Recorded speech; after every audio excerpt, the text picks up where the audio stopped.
I am done with D&D5e. But before I get into why, let me tell you what this video is not.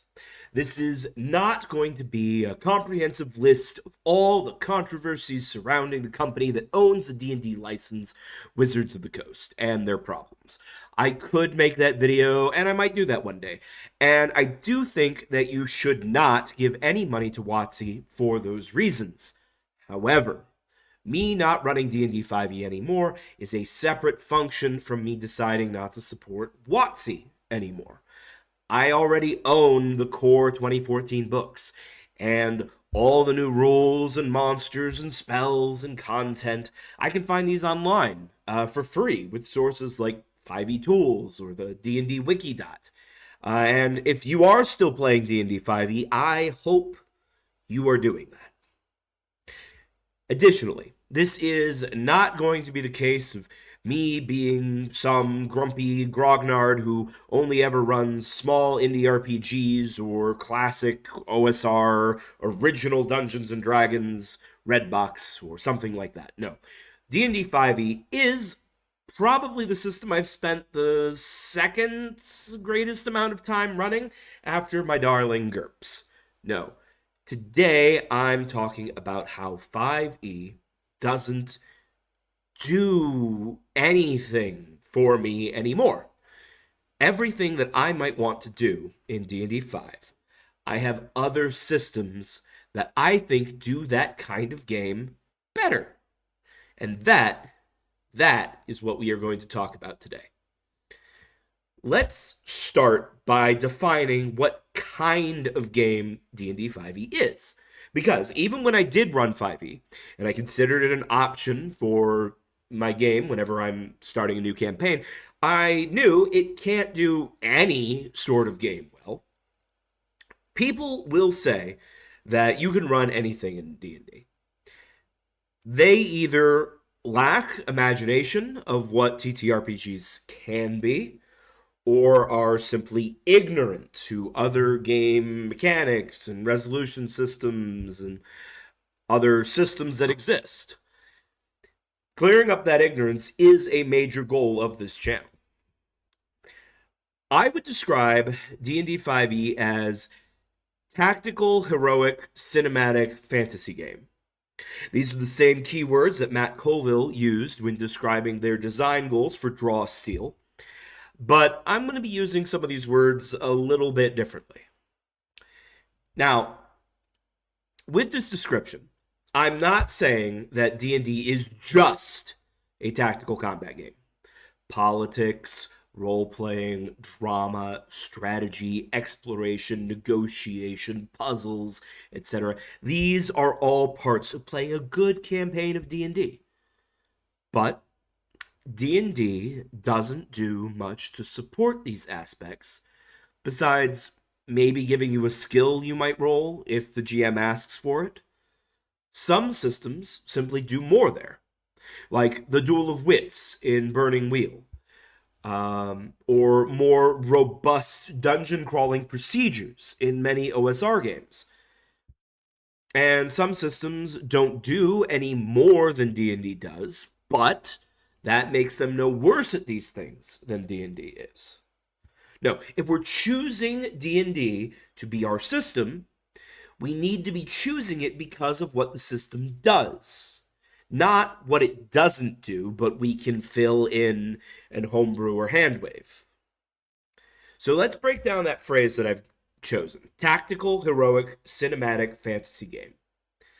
Fantasy game, that's obvious. We've got magic, we've got monsters, supernatural stuff galore. But D&D is not just fantasy, it is cinematic fantasy. Almost every game I run has some fantasy elements, but not every campaign I want to run is fantastical in the ways D&D 5e is. In D&D 5e, magic is powerful and immediate. A wizard can use a single action on their turn to cast a fireball that deals out devastation and wipes out an entire room of normal people, or an entire cave full of goblins, with basically no chance of failure. This is one specific type of fantasy magic that D&D is built with. Likewise, while the extent to which magic shapes the world varies from GM to GM, sometimes better thought out or not, I have never played a D&D 5 campaign where supernatural threats and monsters were not common. And that includes many non-human sapient creatures living amongst the humans. Nor have I ever had a GM ban ancestries like Tiefling or Aasimar, meaning extraplanar mingling with mortals is fairly common. This is super fantastical fantasy. An evil witch in a D&D world isn't going to make you suffer bad luck with the evil eye, or cause blight to infest your crops in such a way that you can't even be sure anything was actually done. She's going to summon literal physical demons and throw balls of fire from her fingertips. Heroic. The PCs are larger than life. Yes, at level 1, they're pretty vulnerable, though I think among experienced players, we usually start at level 3, don't we? I mean, that might just be my perspective, my group, my experience, but it is my experience. In D&D 5e, PCs are, especially by like level 5, not even that high of level, not normal people. In the games I've run and the games I've played in, PCs do not approach situations the way a real person would. Their solution to most problems is kick open a door, roll initiative, fight the bad guys and the monsters head on. Again, more optimized parties might try and use stealth, including the kind of bullshit Pass Without Trace, get a surprise round, because that is very strong. But ultimately, the fighter wants to go up right next to this gargantuan dragon the size of a house with a long sword in hand and stab that dragon with a sword. A level appropriate Raging Totem Barbarian can eat a direct hit from a 60-foot cone of fiery death from a dragon the size of a house, taking an amount of damage that would kill a normal level 1 human 7 times over, and just keep swinging. The rogue probably doesn't even take any damage in that situation, despite standing in an empty room without cover and being in the middle of the blast. They'll just shrug, say evasion. Additionally, while D&D 5e makes references to things like encumbrance, the need for food and water, it gives players ways of hand-waving away almost all of these concerns with very little effort, if the GM even wishes to enforce them. Carrying capacity is incredibly generous. According to the player's handbook, a strength 10 character, like your wizard, can haul 150 pounds of gear before it slows them down even a little bit. Strength 16, level 1 fighter or barbarian, using standard array, can carry 240 pounds of equipment. Even accounting for the fighter's heavy armor and extra weapons, that's a lot of space to work with. And when it comes to rations, food, water, etc., the GM that wishes to enforce that as an issue is immediately met with Goodberry. A first level spell is a small price to eliminate all concerns about supplies. And the spell isn't even wasted by that, because it makes 10, average party's probably 4, maybe 5, maybe 6. Those leftover berries, 1 HP pickup all day, baby. Please understand, I'm not saying any of this as a criticism of the system. I ran a lot of 5e. I had a lot of fun playing it. I'm just describing what the system does. In D&D 5e, your characters are superhuman. You're not SEAL Team 6, hyper-competent individuals. No, you are the Avengers, especially by the mid-levels. Lastly, 5e is a tactical game. You can play without a grid, but you shouldn't. The game cares about positioning. The game gives specific measurements to things. Mechanics interact with forced movement. It matters if your weapon has reach, if someone moves into your threatened area Ranged weapons have specific ranges. Characters have a lot of special abilities or spells that are affected or depend on things like cover, line of sight, areas of effect, and so on. Combat, players are making choices, deciding when to spend their limited resources, when to conserve them, where to end their movement. Do you move into a better position and provoke an attack of opportunity, or do you stay within reach of that monster? Not every game has these levels of tactics, but if you're choosing to play D&D 5e, you should be choosing it because you like this level of tactical gameplay. You enjoy the options D&D 5e has for it. Okay, now, we've talked about what D&D 5e is. Now I can tell you why I'm done with it. Basically, there is no campaign that I would want to run that I wouldn't rather run in a different system. I have run and will run lots of different games, lots of different systems. Right now, I have a game set in the year 1995 where the PCs are members of the Men in Black. I run that in GURPS because GURPS is the best system I know for modern day adventure with realistic people. It also handles all of the alien technology, horrific monsters, secret Kabbalist magic, etc. that I need.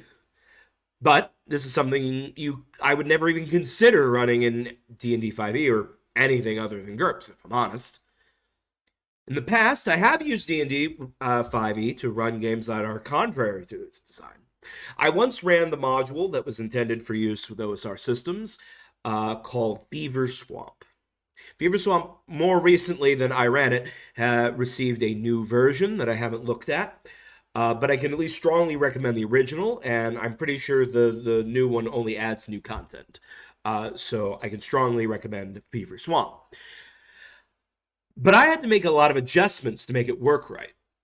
I had to homebrew certain spells to not trivialize exploration and travel. I had to change how the resting rules worked, so full casters couldn't spam their best spells every single encounter, and generally try and make it so the party had to care about their resources. They had to care about how much food and clean water they could carry in their boats. And to be honest, it was a very successful campaign. Even when the party did start reaching higher levels and gained access to new spells or abilities, or simply acquired wealth that helped them trivialize certain problems that they had, it felt like the natural evolution of the game, and them becoming more capable at exploring this dangerous land. When they finished with the Fever Swamp, they traveled to a homebrew area I created. They encountered greater challenges, eventually got involved in some super heroic planar bullshit. It was fun, one of the best campaigns I've run, but that doesn't change the fact that I was fighting the system the entire way. I was having to make homebrew stuff, change things, and bend the system over my knee to make it work. I would not run a campaign like that in D&D 5e again. These days, I would probably use Worlds Without Number or Old School Essentials or some other OSR system, which I just like better for those sorts of exploration-focused games. Maybe Dungeon Crawl Classics. But I'm also running games that are tactical, heroic, cinematic fantasy games. The exact sort of games that I have just spent most of this video telling you D&D 5e is best designed to support. Games where PCs are larger than life, heroic figures that fight huge monsters in melee combat with swords and sling devastating magic as easily as one might swing said sword. And who save the world from terrible fates by engaging in tactical battles with complex rules where every move and action matters. And I love these kind of games too. But I play those in Pathfinder 2nd Edition. My conversion to Pathfinder 2 from D&D was slow. When I ran it the first time, I was frustrated by it. I was already very familiar with running D&D 5, and while I could tell that Pathfinder 2e was better in a lot of ways, and it addressed a lot of my problems that I was already feeling with 5e, the gap in my ability to run it, being less intimately familiar with all the rules and not having as much confidence in homebrewing monsters and items, made me initially bounce off it a bit, feeling like it was better, but it wasn't better enough to make me want to throw out all my system mastery and start with something that was, to quote myself at the time, basically the same game. But the more I've looked at it, the more I've played with PF2, the more I compared it with D&D5e as I ran my last D&D5e campaigns, as I continue to play in one 5e campaign a friend is running, the more I've come to favor Pathfinder 2 for everything that D&D 5 is good at. D&D 5 is simultaneously too permissive and too restrictive.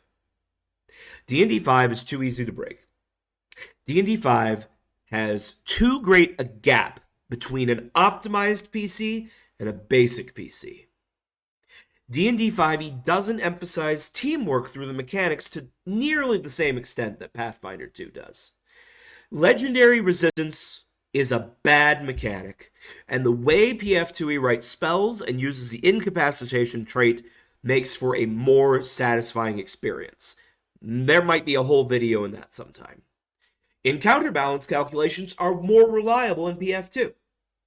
In summary, I'm done with D&D 5 because there is nothing left I can do with it. It is an obsolete system to me.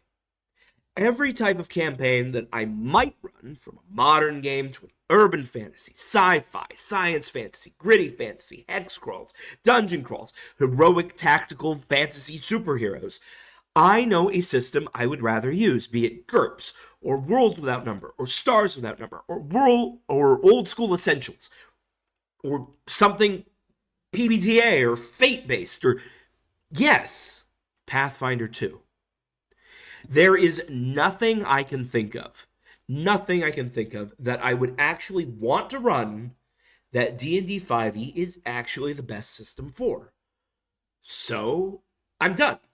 I don't have a use case for D&D 5e anymore. If you feel D&D 5e is still something you have a use case for, that's okay with me.